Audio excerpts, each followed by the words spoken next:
Bienvenida a Saberes Compartidos. Diana, ¿cómo estás? Gracias. Muy bien. Bueno, me alegro. Hablaremos un poquito de cine, ¿te parece? Dale, bárbaro. Arranco por el videoclub, Sí. es decir, vamos a tocar varios temas, pero ¿llama la atención, por ejemplo, que hoy por hoy en la ciudad ya no exista un videoclub? Es que no tenés videoclub a nivel mundial. O acordate que hará unos 10 años, si no más, desapareció el Blockbuster, que parecía, esa cadena parecía intocable. Sí. Es más, Blockbuster había matado a todos los videos chicos. Y el Blockbuster es uno de En los... Córdoba había también, ¿no? Claro, creo que había como 3 o 4 sucursales en la capital. Se fueron cerrando, había quedado una creo que en el Cerro. Son cadenas que, claro, el problema de Blockbuster se movía con todo lo que era originales. Los videos de barrio empezaron a trabajar con copias. Y cuando entra lo que es el DVD, que la copia no perdía calidad, porque vos en la copia del VHS perdías calidad. Entonces vos te dabas cuenta que era mala. Con el DVD vos no te das cuenta que te estoy haciendo ver una copia. Entonces el Blockbuster subsistió lo que pudo y no dio más.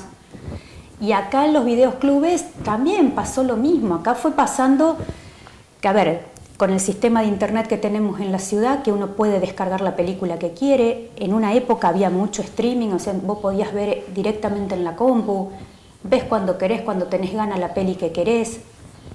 En una época, ¿te acordás que habían empezado a aparecer películas casi al mismo tiempo que estaban en el cine? Sí. Entonces el video no llegaba, porque el videoclub siempre tenías un margen de 3-4 meses y no más hasta que te llegara.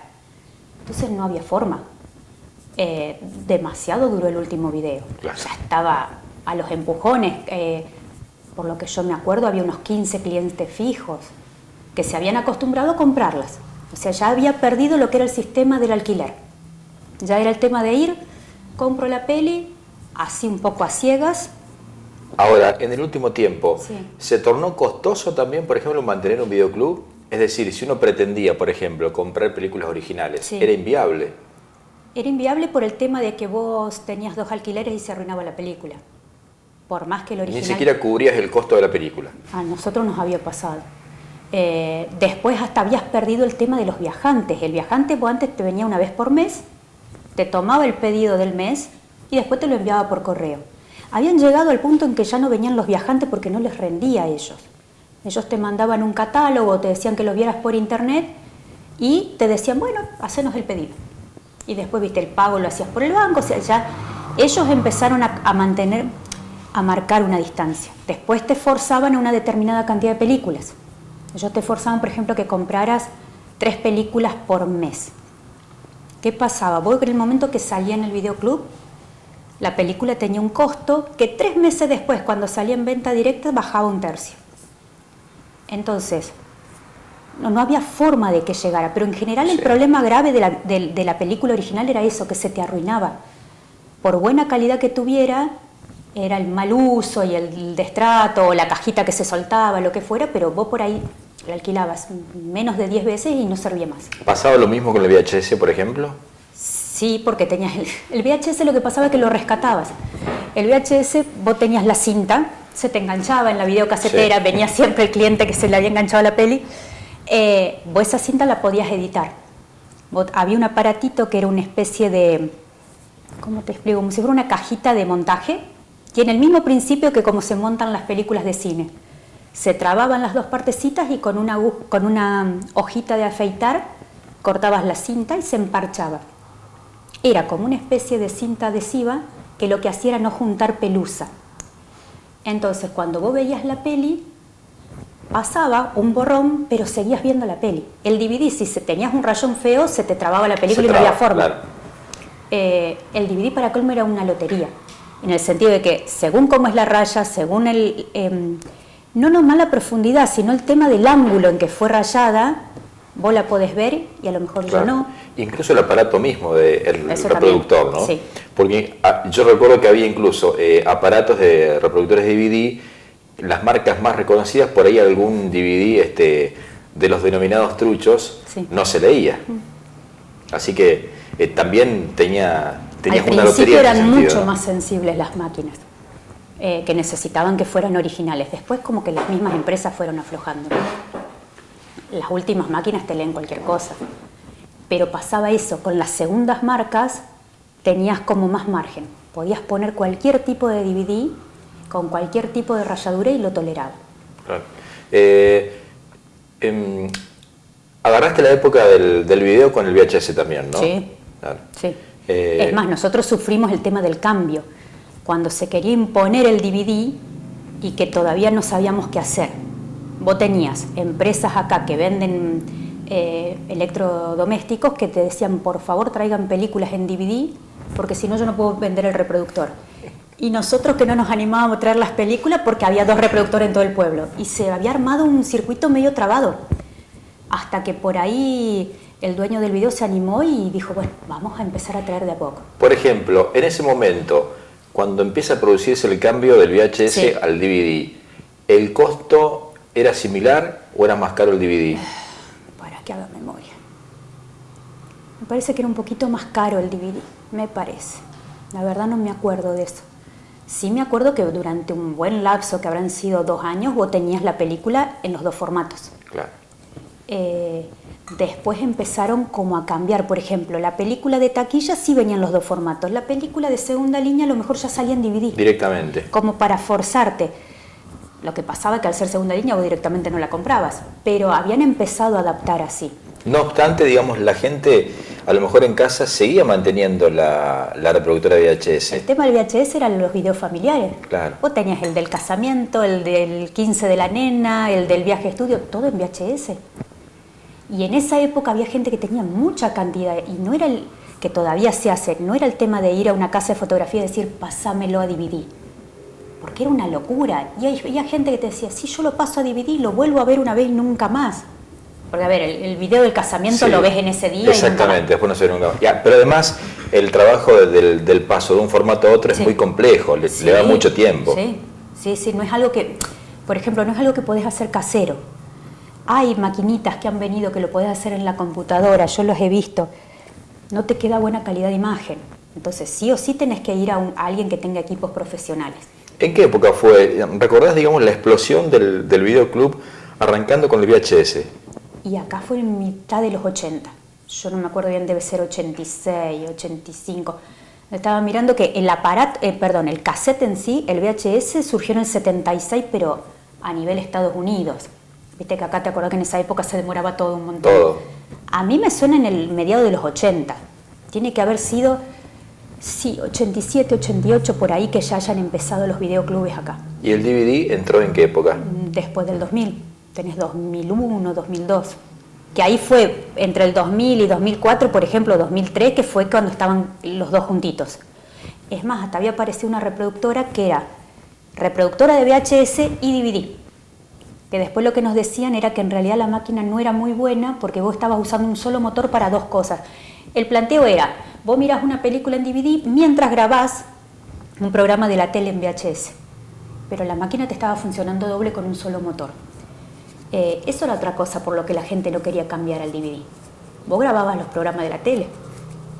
Claro. A mí me pasaba, yo miraba un montón de series que las dejaba programada la videocasetera.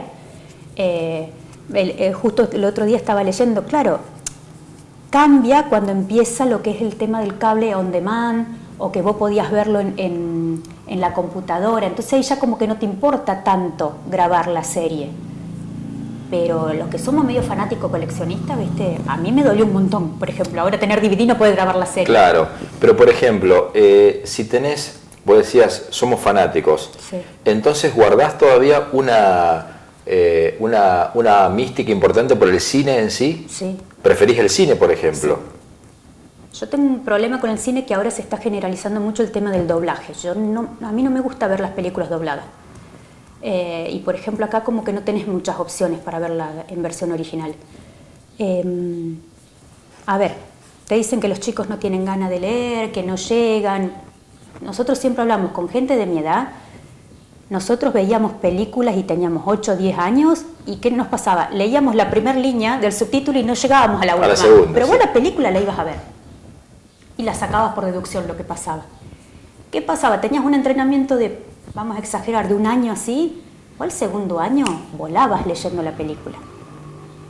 Y a mí me pasa que yo veo determinadas actuaciones y vos decís, vos tenés que valorar que el actor usa su voz de una forma determinada. Y el actor que hace doblaje, por más que sea, nunca va a llegar al nivel en cómo el actor se metió en el personaje. Por más que lo haga muy bien y parece que es casi igual, ¿no? Sí, bueno, ahora se cuida mucho más. Yo me acuerdo los primeros doblajes no eran buenos. No eran buenos en el sentido de que por ahí, no sé, ahora te estoy exagerando buscando a Robert De Niro. Vos no buscabas un actor que tuviera una voz similar a Robert De Niro. A lo mejor salía alguien con una voz mucho más aguda. Pero era el tipo que estaba, ¿viste? Y lo pusimos, dobla bien, pero bueno. Después, por ejemplo, se había empezado a cuidar. Yo lo había escuchado en España, pero en Latinoamérica lo hacen. Por ejemplo, todas las películas de Bruce Willis las doblaba el mismo tipo. El mismo. Bueno, a Washington también. Claro, pero al principio no te pasaba eso.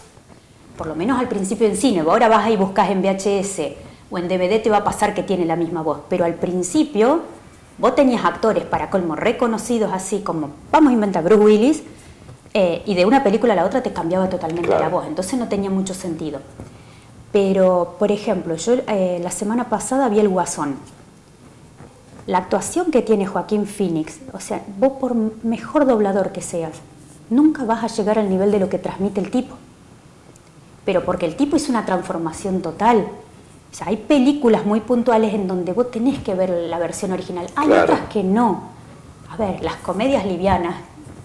Bueno, ahora por ejemplo se cuida mucho, eso es lo que te decía, que la voz, si la chica habla muy agudo, te van a poner una mina que hable muy agudo para mantener el estilo, porque por algo buscaron esa actriz o algún juego. Pero antes era cualquier cosa. Ahora, por ejemplo, nombraste a Bruce Willis. Sí. Una saga como Duro de Matar. Sí. Había que mantener la voz, el mismo doblaje, es decir, además teniendo en cuenta que el personaje de Willis llevaba cierta ironía, sorna, digamos, que era, me parece que no era tan sencillo, digamos, de ponerle cualquier voz, digamos, ¿no? Pero, por ejemplo, te podía pasar que en la época que él hace Duro de Matar, él venía de hacer una serie que se llamaba Luz de Luna. Luz de Luna. Lo más probable es que Luz de Luna tenía una voz que no es la misma la que tenías en el cine. Sí, uno lo recuerda, pero es probable. En esa época te pasaba eso. Yo, por ejemplo, yo creo que mi fobia en los doblajes vienen de ahí, porque tiene que ser de esa época. Lo que era cine, había menos actores que hacían doblaje. Por ejemplo, ¿te acordás que en esa época estaba MacGyver? Sí. Bueno, que nosotros le decíamos MacGyver. Yo me acuerdo de estar viendo otra película y vos decías, esa era la voz de MacGyver. Porque no guardaban al actor para otra cosa. Ahora es como que actores que hacen a Bruce Willis o que te hacen a Denzel Washington, actores muy icónicos, a eso sí se los guarda. Y vas a trabajar nada más con eso. Podés llegar a hacer algo muy incidental, pero son voces muy características. Pero, a ver, son formas de ver el cine. Hay gente que te dice, no, yo sí... La clásica es, yo no veo subtituladas porque si leo no veo la imagen. Y yo no entiendo el concepto, es como que si está todo junto, como que te concentras tanto leyendo, pero creo que es por falta de entrenamiento. Claro, quizá, claro, que falta costumbre quizás. Claro, ¿no? porque es como que no, ¿cómo haces ver la imagen y no ver las letras abajo? Es como que me parece que no da. Pero son costumbres, yo te digo, yo en cuanto puedo voy al cine. Sí es cierto que los costos se están yendo, entonces por ahí el precio de la entrada vos tenés que regular a qué película vas o no. Por ahí vos podés decir, bueno, si tengo que elegir voy al cine en donde voy a ver una película de efectos especiales, que se luzca más visualmente, por ahí un drama intimista, y si lo veo en casa en DVD es como que... Por ahí te conviene, claro. Incluso es mejor, porque entras más en clima. También ahora tenés la otra contrapartida, que tenés estos televisores de 50 pulgadas, o sea que... Pero yo mientras pueda, o sea, el cine es el primer amor. Ir a hacer función doble, viste, en el cine Belgrano o en el Sociedad cuando hacían la matiné. Yo me acuerdo de haber visto películas malísimas porque eran las primeras para quedarte a ver la segunda, pero como con las dos valían al mismo precio, y bueno, vamos a verla, algo sacábamos. Pero venían juntas y hemos visto cualquier cosa. Bueno, uno siempre recuerda su primera película en cine, ¿no? ¿Te acordás de la primera? Yo creo que fue T, que tengo memoria, probablemente haya ido a ver antes. Es del 82, así que yo habré tenido 8 años. Seguro que fui antes, seguro, porque mi papá y mi mamá amaban el cine. Mi mamá siempre contaba una historia que habían ido una semana de punta al cine. Y vos decís, ¿una semana acá te dan la misma película? No. En esa época, por ejemplo, El Cine Belgrano, los lunes te pasaba cine nacional. El martes en el Cine Sociedad habían eróticas. El miércoles había clásicos en el Belgrano. El jueves había estrenos en los dos, entonces el jueves íbamos al estreno del Sociedad y el viernes al estreno en el Belgrano. Siempre me contaba eso. Dice, una vez fuimos una semana completa, me dijo.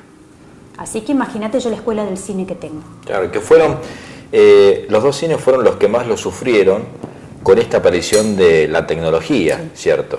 Sí. Porque ahora, por ejemplo, tenemos un cine todavía, pero bueno, ya con la calidad que tiene, posiblemente no lo sufre tanto, ¿no? Sí, viste que la gente volvió mucho, la gente se había ido mucho del cine, ahora volvió un montón, porque vos ves movimiento constante en el cine. Es como que, no sé qué pasó, que se armó el clima, porque uno antes hablaba de andar al cine. Lo que pasa es que acá tuvimos, que habremos tenido 10 años, 15 años sin cine. Entonces vos tenés una generación que no estaba acostumbrada. Ahora los chicos chiquitos te piden ir al cine. Les gusta esa mística, el tema del oscuro y de compartir. Acá por suerte está funcionando bien. Y volvemos a lo mismo. Fíjate que las películas que funcionan acá son películas que a vos te da placer verlas en cine. Con sonido más estruendoso, porque viste que ahora tiene que ser fuerte, y la imagen grande. A ver, por ejemplo, ahora se estrena Terminator. O Terminator en la tele no funciona. No, pero por ejemplo me pasaba, un amigo me comentaba que fue a ver Transformers, por ejemplo, y era alucinante a lo mejor escuchar el sonido del tornillo cayendo, por ejemplo. Claro. Sonidos ínfimos, pero que se perciben, digamos, muy fieles, ¿no? Bueno, eso cambió mucho cuando empezó todo lo que era la tecnología que se llamaba 5.1, que es lo mismo que después tuvimos en el tele, que en lugar de tener los dos baflecitos, vos ya de golpe tenías 5. Y tenías el bafle atrás y el de adelante. Eso lo teníamos en casa. Pero vos, ¿qué tenías? Si el tornillo vos lo ves caer acá, vos lo escuchás de este lado nada más, no de acá. Antes escuchábamos todos juntos. Cuando vos empezás a diferenciar esos sonidos y esos detalles que encima te hacen a la historia, y ahí te da ganas de irlo a ver en el cine. Porque vos después cuando lo veas en la tele, sacando que vos tengas un equipo así, es como que se mezcla todo. Lo mismo que se mezcla con la música, vos ahí claro. Ya ves todo junto. Pero en el cine valoras eso. ¿Cómo surge tu pasión por el cine? Es decir, sé que fuiste a estudiar a Córdoba, pero sí. ¿Cómo surge esa iniciativa de estudiar cine y televisión? Y si después eso iba de la mano, digamos, con trabajar o tener un video.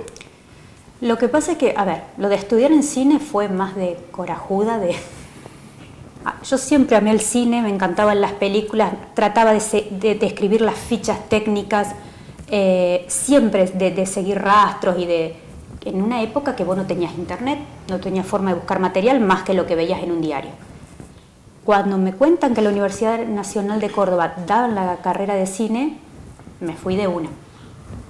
A ver, fue medio chapuzón, vemos qué pasa. La carrera en sí es muy interesante, es muy rica porque vos aprendés todo lo que es la parte técnica. Vos aprendés desde cómo iluminar una escena, hasta cómo ubicar los micrófonos, hasta cómo dirigir actores. Vos ves todo, me acuerdo que había un cuatrimestre que veíamos animación, pero la animación de la vieja, la de tipo Disney, ¿viste? Con las planchetas. La carrera teóricamente es muy interesante. ¿Qué te pasa? La parte práctica por ahí era más complicada. Y lo que se complicó, que eso lo vas viendo con la carrera, es la salida laboral. En ese momento la salida laboral que tenías era prácticamente nula, o sea, vos no podías, vos podías salir a hacer una película, el costo era una barbaridad. Ya costaba, digamos, hacer un trabajo práctico. Claro, porque en algunos trabajos prácticos muy puntuales te pedían usar celuloide, que el celuloide era, es más, yo en la época que fui, el primer año era fotografía de rollo. No teníamos cámara digital. Entonces era el costo del revelado. Vos imagínate revelar un celuloide, que no lo revelaban en Córdoba, lo teníamos que mandar a Buenos Aires. Eso se pedía para los trabajos finales. Entonces lo más cercano que tenías era entrar a trabajar en un canal de televisión. En ese momento Canal 8 era un canal chiquitito, que apenas arrancaba, canal privado en Córdoba. Tenías Canal 12 y Canal 10 que dependía de la universidad. Y en el año que yo me egreso, en esa época habremos sido unos 40, 50 chicos que egresábamos, o sea, era muy complejo poder entrar todos a trabajar. En esa época sí era el furor de cuando empiezan los videos caseros. O sea, todos los chicos que estudiaban cine terminábamos filmando los casamientos. Era la salida más práctica. De todas formas, lo que vos ganabas en eso no había forma de hacer un proyecto, porque básicamente lo que te decían los profesores es, arma un guión, tenete una idea, y el día de mañana cuando haya un concurso de guiones lo presentás. Y ahí te dan la plata para filmarla.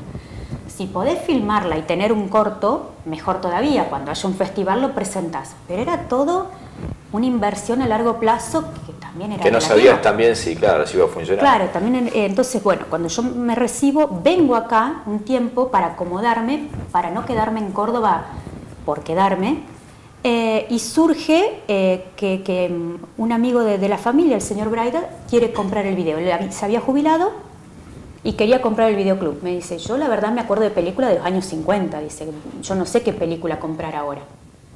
Entonces vení y asesorame. Y yo empecé a trabajar con él y yo estuve más o menos 18 años en el videoclub. Que básicamente era como que yo era la que le decía, trae esta película, claro, o trae otra. Y a todo esto también, además de lo que habías visto, seguías consumiendo mucho cine. Ahí era una locura. Te volvías... Estabas en tu salsa, digamos. Claro, por ejemplo, en Córdoba, estando en Córdoba, vos agarrabas, en una época se habían encontrado, ponele, las primeras funciones valían mitad de precio. En una época, si ibas con la libreta estudiante, también tenías mejor precio. Yo me acuerdo haber hecho la maratón, recordando mi niñez de hacer, ver 3 películas en una tarde.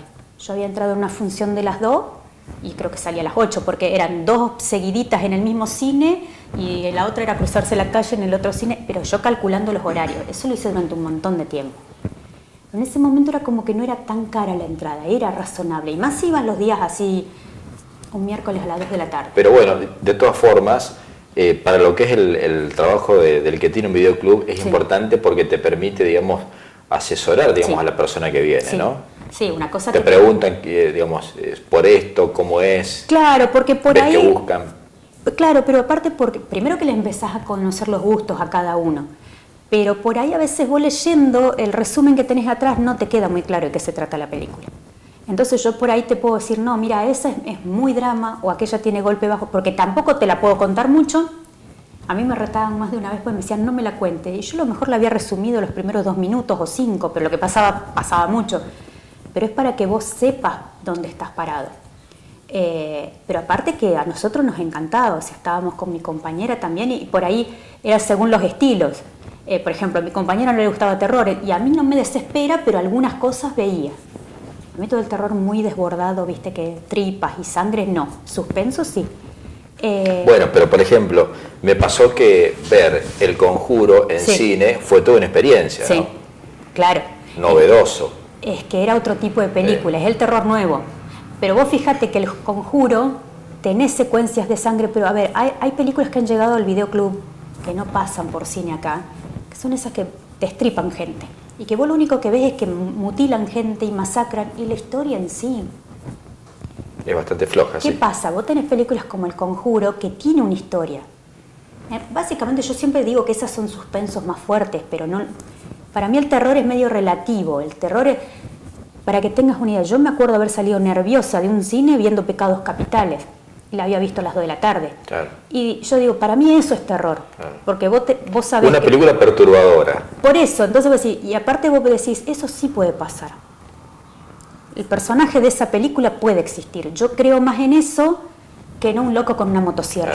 Bueno, yo creo incluso que a ver, hay películas como El Exorcista que tienen escenas perturbadoras, digamos, que impactan mucho más, digamos, que otras escenas de otras películas de terror, ¿no? Sí, seguramente, sí. Hay varias. Vos tenés varias de terror de la década del 70 y del 80, que algunos chicos vos se las das a ver ahora y te dicen, pero esto es aburrido. La profecía, por ejemplo. Claro. Las profecías se te duermen. Claro. Es más, bueno, menos la versión nueva, que es un desastre. Siempre fue el chiste que el nene nuevo de la profecía ni te da miedo. Claro. Pero eso para mí era terror, porque era una cosa que a vos te inquietaba, que te perturbaba. Pero bueno, el terror de ahora, viste que fue mutando. Se fue a la parte del gore, que es toda la parte sangrienta y tripas, y ahora volvió otra vez. Ahora fíjate que lo que hay Están primero con las remake, de todas por ejemplo, con Eso, para que tenga una idea, la del payaso, que vos la ves y vos decís, es suspenso. Porque es un suspenso muy bien manejado, está en un hilo bastante fino. Y han vuelto por ese lado, se calmaron un poco, es como que van picos de género. Ahora estamos con las superproducciones. ¿Cuánto hace que no ves un drama? Es como que el drama directamente no llega a los cines acá. Sí. Y teníamos buenos dramas, ¿no? Década del 90, bueno, los 90. En las décadas anteriores, pero en los 90, por ejemplo, claro. La misma Sueño de Libertad, por ejemplo. Qué hermosa película.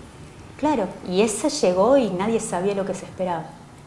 Pero son películas que volvemos a lo mismo, tenés buena estructura. Bueno, esa película está basada en un libro. De Stephen King. Claro, entonces, sí. Por ejemplo, vos decís, bueno, volvemos a lo mismo, la historia bien armada, cuando te das cuenta, está inspirada en alguna novela.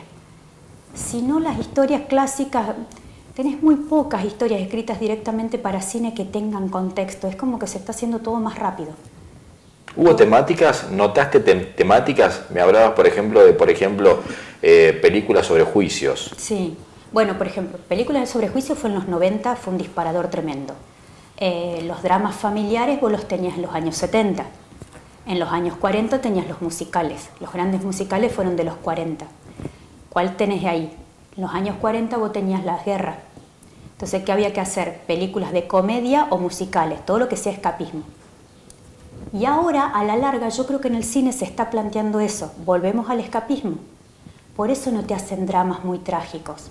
Puede ser eventualmente algo, pero a ver, son películas que se estrenan, suponete, en Estados Unidos o en Europa, en el lugar donde se hicieron, tienen mucha fama, pero acá donde se estrenan, en Buenos Aires. Y por ahí quedan una semana, 2, y después directo al DVD.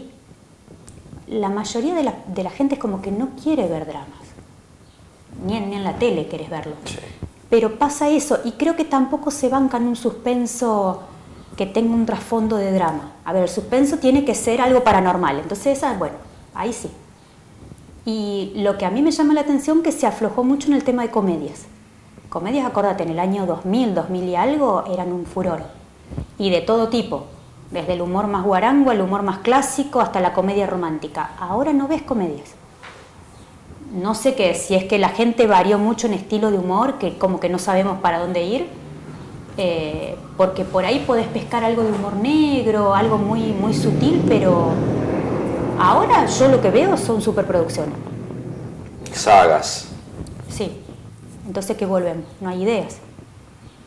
Porque ¿qué estás haciendo? No me estás armando. Muchas de esas llevadas al cine también, pero me da la impresión de que algunas también carentes de contenido sólido, ¿no? Sí, yo creo que las están haciendo como para ver, vamos a lo seguro, hacemos esto. Y vendemos. Y no me estás armando la historia bien. A mí me ha pasado con Star Wars. A mí la Guerra de las Galaxias, yo amaba los primeros 3 episodios. Los segundos 3, que serían el 1, 2 y 3, fueron muy flojos. Se fueron mucho a lo técnico. Sí, te dan un marco, me contaron algo más, pero básicamente vos preguntame qué pasa y no me acuerdo. Y las últimas como que están con una mezcolanza, porque estamos metiendo las Star Wars y las historias paralelas y estamos metiendo... Y fíjate que ninguna pega, y mira que hay muchos fanáticos de Star Wars. Por ejemplo, la de Terminator que te dije recién, está bastante esperada. ¿Pero por qué? Porque volvés a los 2 protagonistas iniciales. Que esperemos que tenga buena historia, porque si no, parecería que tiene un contexto. Yo creo que van a jugar mucho con el humor, por lo que he visto en el tráiler.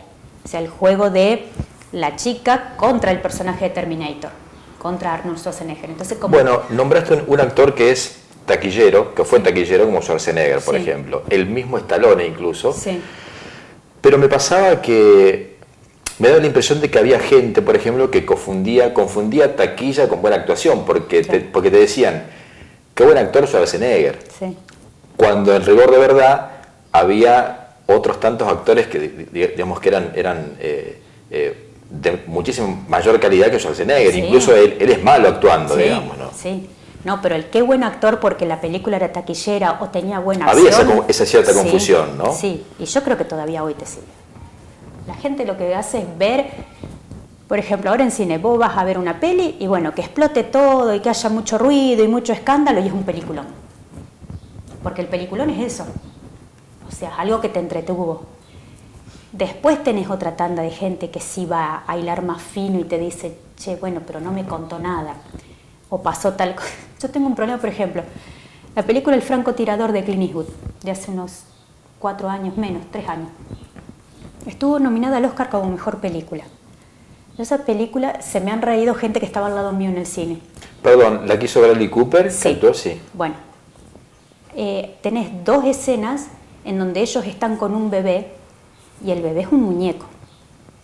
Y es muy obvio que es un muñeco. Ellos salieron a explicar que tenían un bebé. Claro, vos tenés unas normativas bastante importantes en Estados Unidos sobre cómo trabajas con un bebé.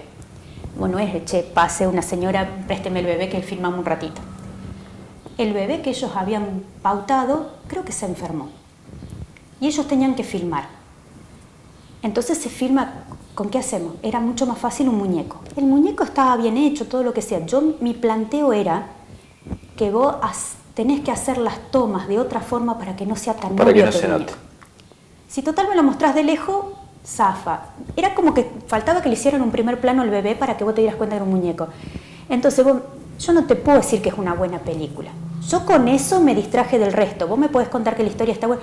Yo con eso me bloqueó. Y, por ejemplo, me molestó porque el director era Clint Eastwood y voy a decir, un tipo que hace 30 años que viene dirigiendo. Y que ha sido cuidadoso con otras películas, ¿no? Y yo no creo que hubieran gastado tanta plata parando esa grabación un día, hacer otra toma, o, a ver, lo recuperás de otra forma. Vos si haces una filmación casera lo parás, no lo hacés con un muñeco, o algo hacés distinto. Así como pasa con otras películas que, por ejemplo, sin tener a lo mejor una super historia y un guión sólido, son salvadas por el mismo actor. Sí, sí, eso sí. Más cuando tenés un drama personal. O sea, que en realidad la película, vos decís, ¿qué es la película? No, es el actor. A ver, pero el actor, ¿qué pasa? El actor te va a responder en base a la historia. O sea, sí o sí la historia algo tiene que tener.